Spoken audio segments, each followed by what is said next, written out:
사랑과 지배가 풍성하신 하나님 아버지, 무더위 가운데도 우리의 건강을 지켜주시고 또 우리의 마음을 주님의 지성소로 향할 수 있는 복된 믿음을 우리에게 해주심에 진심으로 감사를 드립니다. 오늘도 하나님의 뜻을 상고하며 나의 죄를 회개하고 믿음 가운데 감사와 순종 가운데 주의 뜻을 이루기를 원하오니 하나님 예배에 나온 모든 종들의 발걸음을 축복하여 주시옵소서.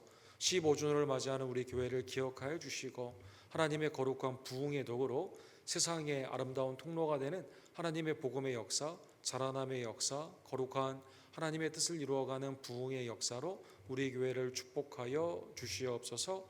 하나님, 오늘도 하나님의 말씀으로 나를 교훈하여 주시고 성령의 인도함 가운데 순종케 하여 주시옵소서.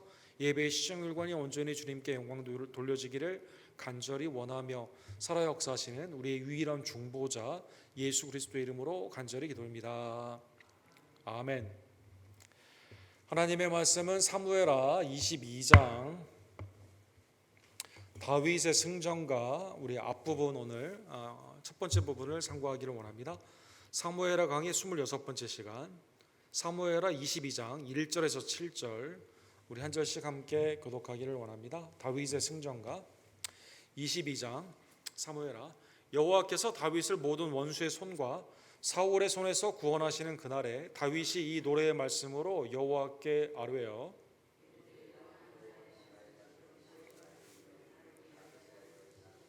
내가 피할 나의 반석이 하나님이시여 나의 방패시여 나의 구원의 뿌리시여 나의 높은 망대시여 그에게 피할 나의 피날처시여 나의 구원자시라 나를 폭력에서 구원하셨도다.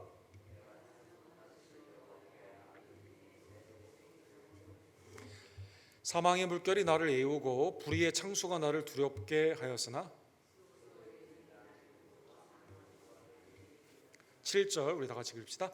내가 환난 중에 여호와께 아뢰며 나의 하나님께 아뢰었더니 그가 그의 성전에서 내 소리를 들으시며 나의 부르짖음이 그의 귀에 들렸도다. 아멘. 오늘 다윗의 승전과 하나님의 은혜의 말씀을 함께 상고하기를 원합니다. 국가가 위기에 있을 때 하나님께서 그 국가를 향한 긍휼을 베풀어 주셔서 이제 이 모든 것이 하나님의 은혜로 우리가 구원을 받았습니다 라는 국가의 찬가들이 있습니다. 특별히 기독교 중심에 있었던 서방 국가에서는 하나님의 이 은혜를 기억하면서 이거를 이제 하나님께 이 전쟁 후에 하나님께 올려드림으로 이게 이제 국가가 되는 경우들이 굉장히 많이 있었죠. 대표적인 예로 프랑스의 국가는 마르세유 노래라는 국가가 있습니다. 이 17세기에 프랑스 혁명으로 이제 왕정이 끝나고 민주주의가 되게 되는 그러한 것 가운데 여기에 관련되어 있는 사건들을 찬가로 이렇게 부르게 된 것이죠. 그래서 이게 이제 전쟁 때마다 그 국가가 하나가 되고 힘을 얻는 그러한 노래가 되는데 가자 조국의 자녀들아 영광의 날이 왔도다. 우리에 맞서 저 폭군의 피 묻은 깃발이 올랐도다. 들리는가 저 들판에서 고함치는 흉폭한 적들의 소리가 그들의 턱 밑까지 다가오고 있다. 그들의 처자식에 목을 베러 오고 있다. 무장한 시민들이여 대오를 갖추라. 전진 저 더러운 피가 우리의 박구랑을 적시도록. 가사의 내용이 이렇게 되어 있습니다. 굉장히 내용이 좀 약간 무시무시해요. 17세기에 있었던 프랑스 혁명이 주제가 되다 보니까 이게 이제 되고, 그 다음에 이제 오른쪽 사진에 나오는 것처럼 이게 이제 1차 대전에 프랑스가 독일에 거의 지지 않았습니까? 이때도 이제 마지막 승리하는데 이 노래를 이제 그 프랑스 군인들이 특별히 나이가 어린 소년들이 가가지고 이 노래를 부르면서 승리했다고 합니다. 2차 대전 때도 마찬가지고, 그 다음에 이제 프랑스가 이제 축구를 요즘 잘하잖아요. 축구하기 전에 이 노래를 부르면서 찬가를 부르게 되는 것이죠. 영국도 이 찬가가 있습니다. 전쟁에 찬가가 있는데 영국은 특이하게 We will meet again이라는 찬가를 부르게 됩니다. 1939년도에 베리 린이라는 가수가 불렀던 노래이죠. 우리 다시 만나리라라는 그러한 노래입니다. 이 노래가 왜 전 세계적으로 유명해졌냐면 영국에서 2차 대전 때 이 노래를 부르면서 이제 이 나치에 대항하던 영국의 군인들이 많이 희생을 하면서 기차역에서 굿바이 하면서 어떤 일이 있어도 우리는 어디에서 만날는지 어떻게 만날는지 모르겠지만 반드시 승리하여 만나게 된다라는 가사의 내용인데, 이게 이제 3년 전 2020년에 굉장한 전 세계 히트가 됐습니다. 이 히트가 된 이유가 2020년에 여러분 무슨 일이 있었죠? 여러분, 이 코로나 사태가 있었잖아요. 코로나 사태가 있었는데 영국의 여왕이 국민들 앞에서 내셔널 어드레스, 국가적인 담화문을 발표할 때 이 노래의 가사를 인용했습니다. 우리는 지금 헤어지지만 언제 어디서 만날지 모르지만 꼭 만나게 되니까 그때까지 웃음을 잃지 말고 잘 견뎌라라는 그러한 내용이 되게 되는 것이죠. 이 노래가 2차 대전뿐만 아니라 영국의 위기 때마다 이 노래를 부르게 되면서 사람들이 이제 반드시 우리가 승리하고 반드시 우리가 또 만나게 되리라는 그러한 것을 나누게 되는 겁니다. 세상에서도 이 노래가 국가적으로 하나가 되는데 유니티를 주는데 많이 사용이 되고, 또 우리나라도 뭐 굉장히 많이 있죠. 우리나라는 무슨 노래가 있을까요? 황성예토에 뭐 이런 노래 있을까요? 막 이런 노래 있을까요? 돌아와요 부산항에 뭐 이런 게 있을까? 어쨌든 뭐 국가적으로도 여러 노래들이 이렇게 쓰임을 받게 되는데, 성경에서는 노래가 하나님이 우리를 어떻게 지키셨는가, 예배 가운데 함께 유니티, 신앙의 공동체가 하나님 앞에 노래를 부르게 되는 것을 볼 수가 있습니다. 출애굽을 한 이후에 모세의 노래, 미리암의 노래를 통해 하나님의 구원사를 찬양을 하게 되었죠. 사무엘 상의 시작이 어떻게 되어 있죠? 한나의 노래로 되어 있지 않습니까? 오늘 사무엘 하 거의 맨 마지막 부분에도 다윗의 찬가로 이렇게 되어 있습니다. 신약에도 여러 찬가가 있죠. 마리아의 찬가가 있게 되고, 그 다음에 계시록 17장에 보면 어린 양의 노래가 있지 않습니까? 천국에도 우리가 같이 노래를 부르게 되는 거죠. 그래서 이 땅 가운데, 예배 가운데 주님이 오시게 되면 말씀이신 예수님을 우리가 보기 때문에 설교의 사역이 없고, 또 예배 가운데 다른 형식들은 다 없지만 천국에서는 뭐가 있습니까? 흰옷 입은 성도들이 함께 영광 가운데 찬양을 하는, 찬양은 계속되게 된다라는 것입니다. 그래서 오늘 본문이 하나님을 향한 다윗의 찬가, 특별히 이스라엘 공동체가 나중에 공동체로 예배를 불렀던 구원의 노래가 중심이 됩니다. 오늘 본문이 있기 전에 본문이 승전가, 하나님이 주신 승리의 노래였다면, 그러면 하나님이 어떻게 다윗을 통해 승리하셨는가, 두 가지의 특별한 에피소드가 사무엘하 21장에 나와 있습니다. 다윗이 전쟁에 나아갔는데 더 이상 피곤해져서 힘이 없어서 전쟁을 하지 못하는 경우가 있었는데, 이때 하나님이 다윗에게 힘을 주실 수도 있었겠지만 다윗의 부하들을 통해 다윗을 구원하시는 그 장면이 두 개가 나와 있습니다. 첫 번째 사건은 사무엘하 21장 15절에서 17절에 있는 사건이 됩니다. 블레셋이 다시 이스라엘을 쳐들어오게 됩니다. 다윗이 나갔는데 다윗이 피곤해져서 전쟁을 하지 못하게 되는 것이죠. 싸움을 하지 못하게 됩니다. 이때 이스비누봇이라고 하는 블레셋의 장군이 나와서 다윗을 죽이려고 하는 그때, 그 본문에 보면 키가 장대하기 때문에 노창의 무게가 300세겔이었다고 되어 있거든요. 엄청나게 키가 크고 큰 무기를 가진 이 사람이 다윗을 죽이려고 하고 있는데, 다윗의 부하였던 수루아의 아들 아비새가 다윗을 구원해 주게 됩니다. 이 이스비노봇을 죽임으로 말미암아 다윗을 건져주게 되는 것이죠. 그래서 오늘 본문에 보면 21장 17절 후반부에 보면 이 구원한 아비새가 이렇게 말합니다. 다윗 왕은 이스라엘의 등불이기 때문에 앞으로 전쟁에 나가지 마세요. 위험하니까 나가지 마세요. 이렇게 해서 전쟁에 이때부터는 안 나가게 되었다. 기록이 이렇게 나와 있게 되죠. 왕은 다시 우리와 함께 전쟁에 나가지 마옵소서, 이스라엘의 등불이 꺼지지 말게 하옵소서 하니라. 그래서 하나님께서 어떻게 구원하셨다고요? 부하를 통해, 동역자를 통해 구원을 하여 주시는 장면이 21장의 하나의 에피소드로 나와 있게 됩니다. 그 다음 18절에서 21절에 보면 블레셋과의 또 전쟁이 있게 됩니다. 이번에는 18절에 보시면 그 후에 다시 블레셋 사람과 고베에서 전쟁할 때 후사 사람 십부게는 거인족의 아들 중에 삽을 쳐 죽였고, 블레셋의 장군의 이름이 3명이 나와요. 삽이 나옵니다, 라흐미가 나옵니다. 거인족, 키가 큰 장대한 사람들이다라고 나와 있습니다. 그 다음에 매우 특이하게요, 이 사람들이 키가 크다 보니까 손가락이 5개가 아니라 6개였다, 이런 부분도 여기에 이렇게 나와 있게 되죠. 이때도 하나님이 어떻게 구원하여 주십니까? 다윗이 나가서 싸우는 게 아니라 10부개가 삽을 죽입니다. 엘하나니 라흐미를 죽이게 됩니다. 그 다음에 사촌이었던 요나단이 거인족을 이김으로 말미암아 하나님께서 이스라엘과 다윗을 구원하여 주시게 되는 것이죠. 두 가지의 마지막 전쟁사에 블레셋과의 중요한 전투에서 하나님이 어떻게 건지셨다고요? 부하들을 통해, 동역자들을 통해 건져 주셨다는 것입니다. 이게 나중에 이제 보면 다윗의 30용사들의 이름이 나중에 또 나오죠. 그래서 하나님의 나라는 다윗왕 혼자 한 게 아니에요. 구약에서 하나님의 은혜 가운데 수많은 동역자들을 통해 하나님께서 다윗을 향한 하나님의 나라를 온전히 세워 주셨다는 것입니다. 자, 이 사건이 있은 후에 22장의 오늘 본문에 보면 구원의 전쟁에서 승리한 구원의 은혜를 입은 다윗이 하나님께 찬가를 올려 보내게 됩니다. 22장 1절에 보면 여호와께서 다윗을 모든 원수의 손과 사울의 손에서 구원하신 그날에, 그러니까 전쟁에서 승리한 그날, 모든 고통에서 벗어난 그날 다윗이 이 노래의 말씀으로 하나님께 올려드렸다, 이렇게 나와 있습니다.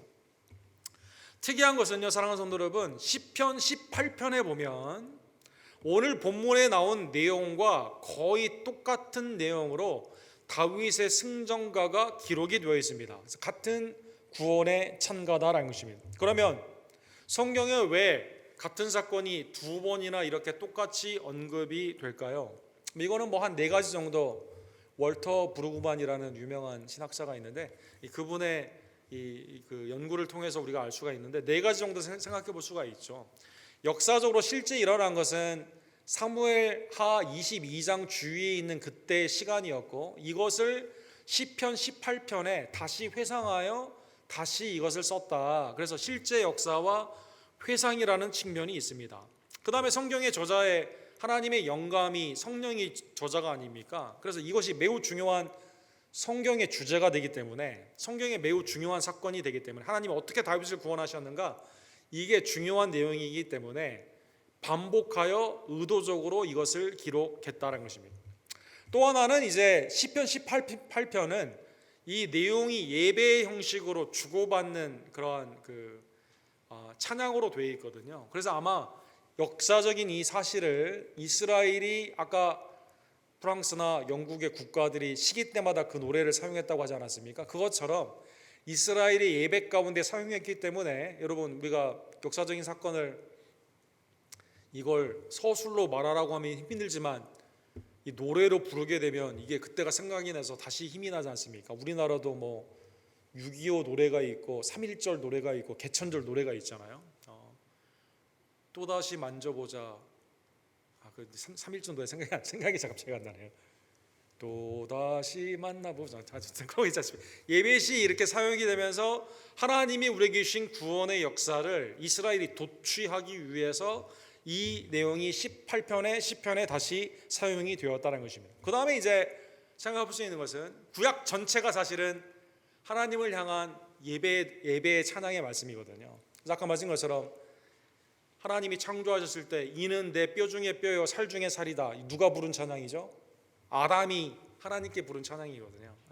이 하와를 주신 하나님의 은혜 가운데 처음에 성경에 인간이 부른 그 노래가 나와 있게 되는 것처럼, 출애굽의 노래가 미리암의 노래로 나오게 되는 것처럼, 하나님의 은혜로 드보라를 통해 하나님께서 그 묵기도에서 승리케 하신 하나님의 역사가 나중에 계시록에도 이게 승리의 노래가 되게 되는 것처럼, 심발릭 유니티, 구약 전체가 하나님이 우리를 어떻게 구원하셨는가 내용이기 때문에 여기에서 2번 같은 내용이 반복되어 있다는 것입니다.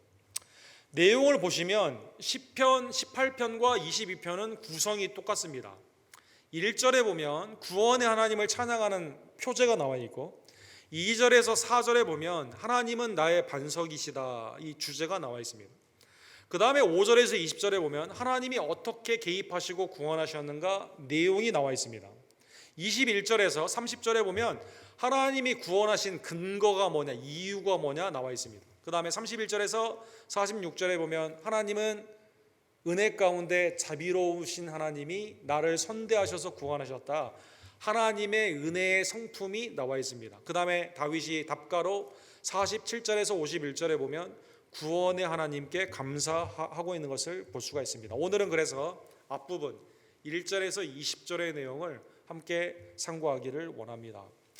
1절에 보게 되면 하나님은 나의 반석이시다, 그 주제가 나와 있죠. 2절에서 4절에 보면 그래서 반석에 관련되어 있는 내용들이 많이 강조가 되어 있습니다. 여호와는 나의 반석이시요 나의 요새시요 나를 위하여 나를 건지시는 자시요. 그래서 수동태, 나는 한 게 아무것도 없어요. 주님이 반석이 되었기 때문에 내 요새, 아무도 거기에 쳐들어올 수 없어요. 안전한 곳입니다. 그리고 주님이 나를 건져 주셨다라는 것입니다.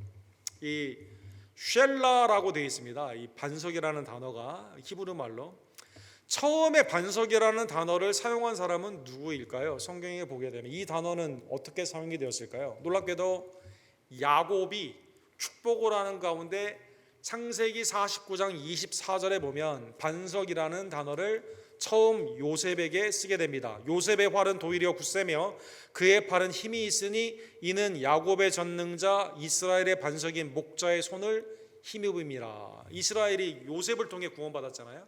그래서 어떻게 구원했냐? 전능자이신 이스라엘의 반석이신 하나님이 그에게 힘을 주셨기 때문에 구원했다. 이 반석이 구원과 관련되어 처음으로 요셉이 사용했다는 것입니다. 신명기 32장에 보면 반석이라는 단어가 4번 우리 모세의 마지막 설교를 통해 나오게 되죠. 특별히 여기에 4절에 보면 하나님은 정의롭고 진실하신 분입니다. 반석이신 분인데 하나님은 반석이신데 정의롭고 진실하십니다.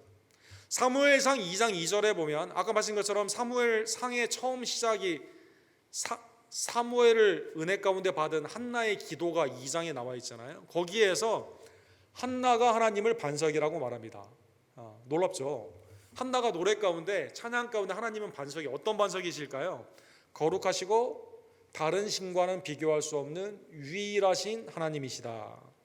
이사야 26장 4절에 보면 이사야가 하나님이 반석이시다라는 찬양을 부르게 됩니다. 이사야에게 있어서 하나님의 반석은 어떤 의미일까요? 바벨론을 통해 멸망을 맞는 그때 우리가 유일하게 영원토록 신뢰할 수 있는 반석이다라는 것입니다. 자, 여기 본문에 나오는 반석들은 다 어떤 의미가 있을까요?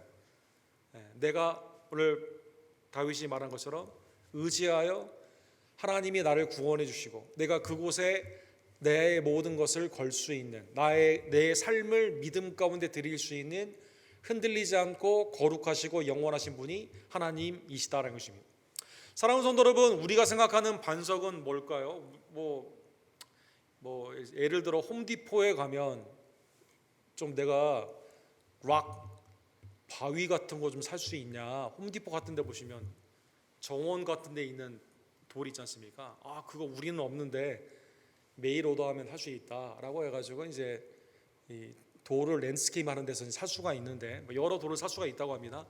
근데 이제 그 살 수가 있는 제한이 있어요. 10피트 정도 이상 큰 돌은 우리가 개인적으로는 살 수가 없습니다. 이건 전문적인 그런 도움이 필요합니다. 그래서 아파트나 동네에 큰 돌이 있지 않습니까? 이거는 전문적인 사람이 하는 거죠. 근데 본문에 나오는 쉘라라고 하는 이 반석은 그 정도 돌이 아니에요.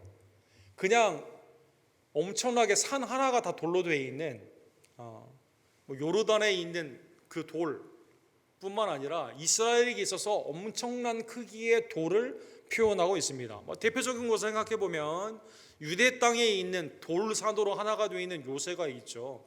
마사다라는 그러한 돌산을 생각해 볼 수가 있습니다. 여기에 이제 에센느 사람들이 여기에서 이렇게 하게 되고 마지막 로마로부터 저항하기 위해서 여기에 올라가서 요새를 만들어 가지고 이제 끝까지 쌓은 곳이 마사다 아닙니까? 이 산 하나가 돌 하나 전체예요. 왼쪽은 비행기에서 본 거고 오른쪽은 뒷면입니다.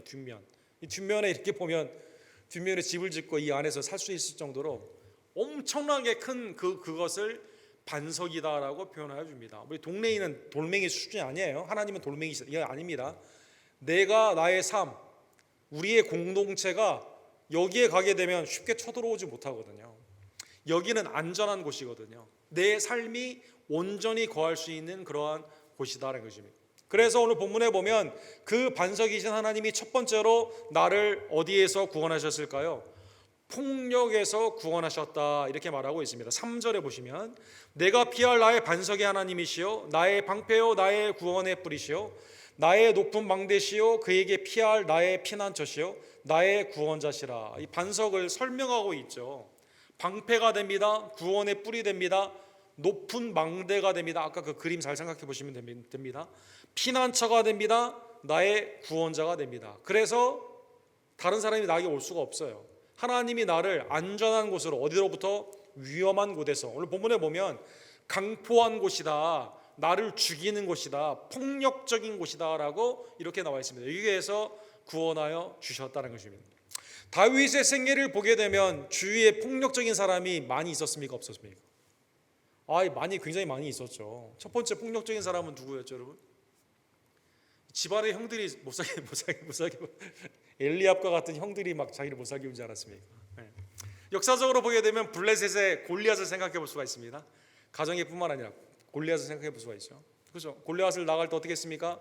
하나님이 목동 가운데 사자와 곰에서 양들을 구원하는 그 폭력에서 내가 양들을 위해 희생하는 그걸 하나님이 은혜 가운데 경험해 주시고, 하나님이 골리앗을 어떻게 이겨요? 이 물맷돌로 죽여서 이기게 되는 거죠. 하나님이 골리앗에서 구원하여 주시게 됩니다. 수많은 이방 왕들이 있었습니다. 아까 21장 후반부에 보면 끊임없이 블레셋이 쳐들어오게 되죠. 모압과 암몬의 사람들이 있게 되죠. 주위에 있는 수많은 사람들이, 이방 왕들이 이스라엘을 괴롭게 하는 폭력적인 것 가운데서 하나님이 다윗을 지켜주시고 그를 구원하여 주시게 된 겁니다. 그 다음에 가까운 곳에 폭력자가 있었죠. 나에게 창을 2번이나 던지고 끝까지 그의 생애 가운데 왕권, 공권력을 나를 폭력적으로 죽이기 위해 따라온 사람이 있죠. 그 사람이 누굽니까? 장인인 사울 왕이 있었다는 것입니다. 그 다음에 그의 생애의 마지막 가운데는 누가 폭력적이었습니까? 아들 압살롬이 왕권을 찬탈하고 나를 죽이고자 하는 그러한 일이 있었다는 것입니다. 여기에서 어떻게 하나님이 구원하여 주셨을까요? 하나님이 방패가 되셨습니다. 뿔이 되셨습니다. 망대가 되셨습니다. 피난처가 되셨습니다. 구원자가 되셔서 나를 구원하여 주셨다는 것입니다. 첫 번째, 폭력에서 하나님은, 반석이신 하나님이 나를 구원하여 주셨습니다. 두 번째는 사망, 오늘 본문에 스올이라고 무덤이라는 단어가 쓰여져 있죠. 사망의 뭉턱에서 절대 위기의 상황에서 나를 구원하여 주셨다는 것입니다.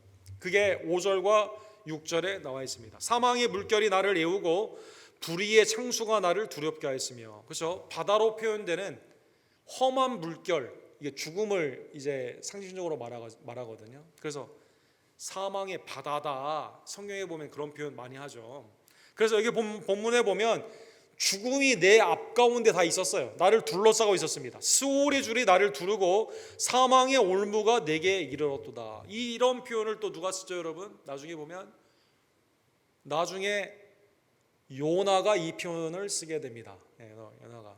그래서 느느웨로 가야 되는데 다시스로 가다가 하나님이 큰 물고기에 삼키게 되는 그때 요나 2장에 보면 이 표현을 쓰게 되죠. 내가 지금 스올의 두름, 사망의 물 가운데 있다, 이런 표현을 쓰게 되는데 이 문턱까지 가게 된 거죠. 이런 경험이 다윗에게는 굉장히 많았죠. 대표적인 예로 사무엘상 20장 3절에 보게 되면 요나단과 다윗의 대화를 통해 알 수가 있습니다. 자꾸 요나단 아버지 사울이 날 죽이려고 하는 그때 다급한 상황 가운데 지금 도망 다니는 그러한 신세 가운데 숯불에서 만나게 되죠. 이때 이 다윗이 요나단에게 다급한 상황을 이렇게 표현합니다. 그러나 진실로 여호와의 살아계심과 내 생명을 두고 맹세하노니 나와 죽음 사이에는 한 걸음뿐이니라. 좀 죽기 직전인 거죠. 지금 사울이 계속 쫓아오는 것 가운데 나중에 보게 되면, 그래서 어떻게 하죠?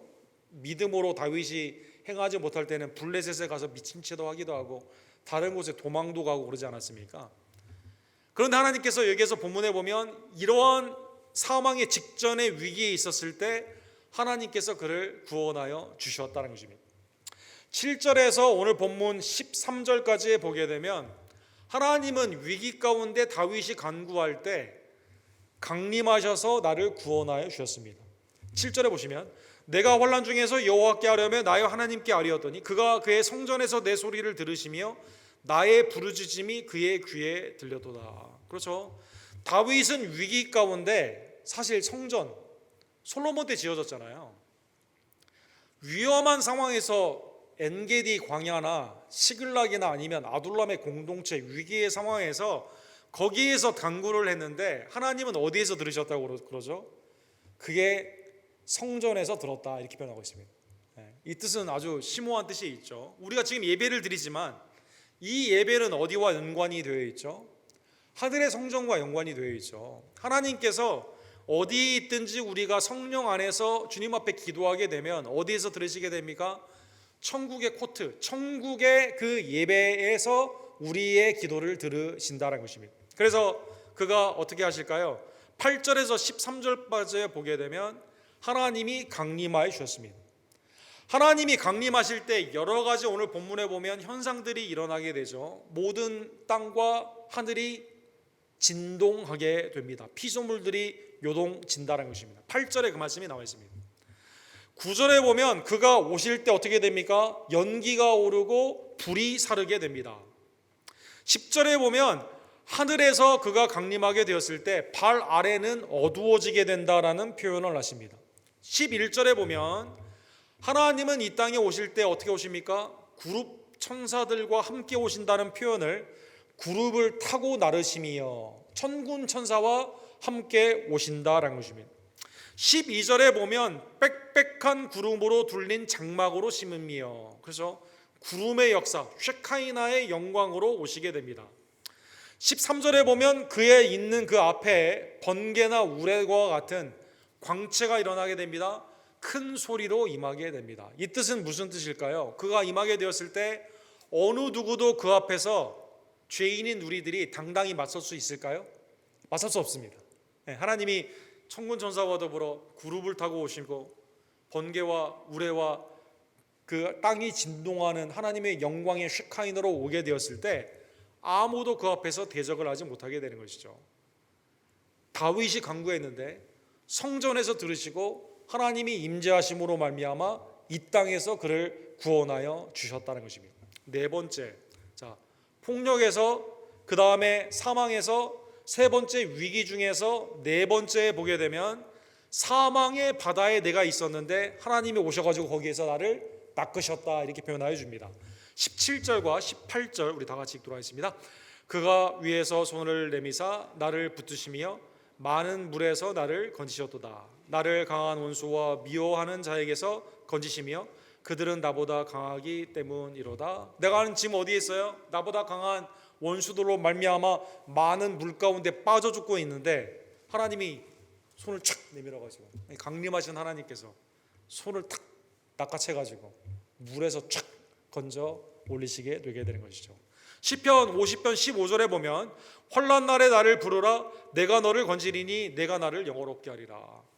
하나님의 성도가 자녀가 하나님께 위기 가운데 부르실 때 하나님이 외면하지 아니하시고 손을 뻗으시죠. 강하고 온전한 그 오른팔을 통해 손을 낚아채 가지고 사망의 그 물에서 건져 주셨다는 것입니다. 이게 다윗의 찬가이며 이스라엘이 예배 가운데 부른 찬가의 앞부분이 됩니다. 하나님은 무소부재하시고 전지전능하신 그 하나님이 나도 죄인인데 주님 앞에 감당할 수 없는 죄인인데 놀랍게도 믿음 가운데 주님 앞에 피난처 의지하고 반석 가운데 구원의 주로 의지하게 되었을 때 우리의 삶 가운데서 하나님은 우리를 구원하여 주신다는 것입니다. 사랑하는 성도 여러분, 오늘 본문에 보면 다윗이 있었던 이 반석이 출애굽의 여정 가운데 어떻게 사용됐는지 생각해 보면 왜 반석을 구원이라고 했는지 우리가 알 수가 있습니다. 출애굽기 17장 6절에 보면 창세기 이후에 처음에 반석이 이렇게 사용이 되죠. 이스라엘이 갈 때 먹을 물이 없었습니다. 이때 이스라엘 백성들이 원망을 하게 되죠. 우리와 우리의 짐승에 물이 없기 때문에 여기에서 죽게 되었다 원망을 하게 됩니다. 이때 하나님이 어떻게 말씀하십니까? 마사라는 곳에 있는 그 유명한 사건이죠. 야, 내가 네 앞에 설 때니까 반석을 쳐라 이렇게 말하게 됩니다. 이때 오늘 본문에 나오는 구원의 반석에 똑같은 단어가 나오게 되죠. 내가 호렙산에 있는 그 반석 위 거기서 내 앞에 서리니 너는 그 반석을 치라. 하나님이 반석에 서 계시면서 반석을 치는 스트라이크함으로 말미암아 거기에서 어떻게 됩니까? 물이 나오게 되었다는 것입니다. 그것이 물이 나오르니 백성이 마시리라. 이스라엘 장로들의 목전에서 모세가 지팡이로 반석을 치게 되는 것이죠. 하나님이 우리에게 반석이 되셨는데 어떻게 구원하신 거예요? 무소부지하시고 전능하신 하나님이 우리를 강한 팔로 구원하시는 사건뿐만 아니라 직접 우리를 대신하여 맞으심으로 말미암아 생명의 물을 내어 주심으로 반석 되신 하나님이 우리의 구원주가 되셨다는 것입니다. 사랑하는 성도 여러분, 고린도전서 10장 4절에 보면 이 반석은 누구라고 그랬습니까? 예수님이다라고 말씀하여 주십니다. 다 같은 신령한 음료를 마셨으니 이는 그들을 따르는 신령한 반석으로부터 마셨음에 그 반석은 곧 그리스도시니라. 그때 반석이 누구냐? 삼위일체 하나님의 놀라우신 영존하신 하나님 가운데 구약에 현현하신 예수 그리스도. 신약의 예수님의 그 사건은 어떻게 실제로 이루어졌습니까? 십자가에서 우리를 대신하여 맞으심으로 말미암아 십자가에서 대속의 주로 우리에게 생명을 들여주심으로 말미암아 그 안에서 물과 피가 나오게 되고 구속의 은혜로 여러분과 제가 구원을 받게 된 겁니다. 즉 우리에게 있어서 신약의 구원의 반석은 누구예요? 예수 그리스도다라는 것입니다. 예수님이 나의 반석이 되시고 나의 요새가 되시고 나의 망대가 되시고 나의 피난처가 되시고 나의 구원조가 되시는 그 하나님임을 깨달으며 나를 주님이 어디에서 구원하여 주셨어요? 사망의 바다에서 건지신 거죠. 사랑하는 성도 여러분, 마태복음 16장 18절에 보면 그래서 반석이신 예수님이 여러분과 저를 사망의 바다에서 건지신 후에 뭐라고 말씀하십니까? 하나님의 은혜 안에서 사람 낚는 어부가 되게 하셨죠. 마태복음 16장에 보면 사망의 바다에서 건지심을 받은 예수님을 의지하는 성도들을 뭐라고 말합니까? 반석 위에 집을 짓는 사람들, 즉 베드로가 주는 그리스도시요 살아계신 하나님의 아들이라는 고백 가운데 내가 이 반석 위에 내 교회를 세우리니, 믿음의 반석이죠. 예수 그리스도 위에 사망에서 건짐을 받은 여러분과 제가 주님의 교회가 되게 되는 축복을 받게 된 겁니다. 여러분과 저는 교회 하나님의 공동체로 반석 위에 순종으로 집을 짓죠. 사랑하는 성도 여러분, 물이 나고 창수가 있지만 그 반석 위에 순종으로 지은 자는 요동치지 않습니다. 여러분과 저의 사역은 뭡니까? 예수 그리스도의 이름으로 지금 사망의 바다에 있는 자들을 어떻게 합니까? 사람 낚는 어부가 되게 하셨다는 것입니다. 예수님은 요한복음 16장 33절에 보면 마지막으로 우리 다 같이 읽도록 하겠습니다. 이것을 너희에게 이르는 것은 너희로 내 안에서 평안을 누리게 하려 함이라. 세상에서는 너희가 환난을 당하나 담대하라. 내가 세상을 이기었노라. 세상은 폭력적이고 사망 가운데 나에게 두려움을 주는 것이지만 블레셋과 같은 거인들이 많은 거죠. 내 주위에 사울과 같은 사람이 많은 거죠. 압살롬과 같은 사람들이 많은 거죠. 그러나 주님께 의지하는 자에게, 하나님께서는 그 반석 위에 집을 짓는 자에게, 예수님 위에 우리의 신앙을 세우는 자에게 우리에게 영원한 평안이 주셔서 환난을 당하지만 담대히 주님의 뜻대로 행할 수가 있습니다. 왜 그럴까요? 주님이 세상을 이기셨기 때문이다라는 것입니다. 다윗의 찬가가 신약에 있는 구원의 찬가인 계시록의 노래가 됨을 다시 한번 깨달으며 여러분과 저의 찬가가 되기를 주님의 이름으로 간절히 축원합니다. 기도합시다.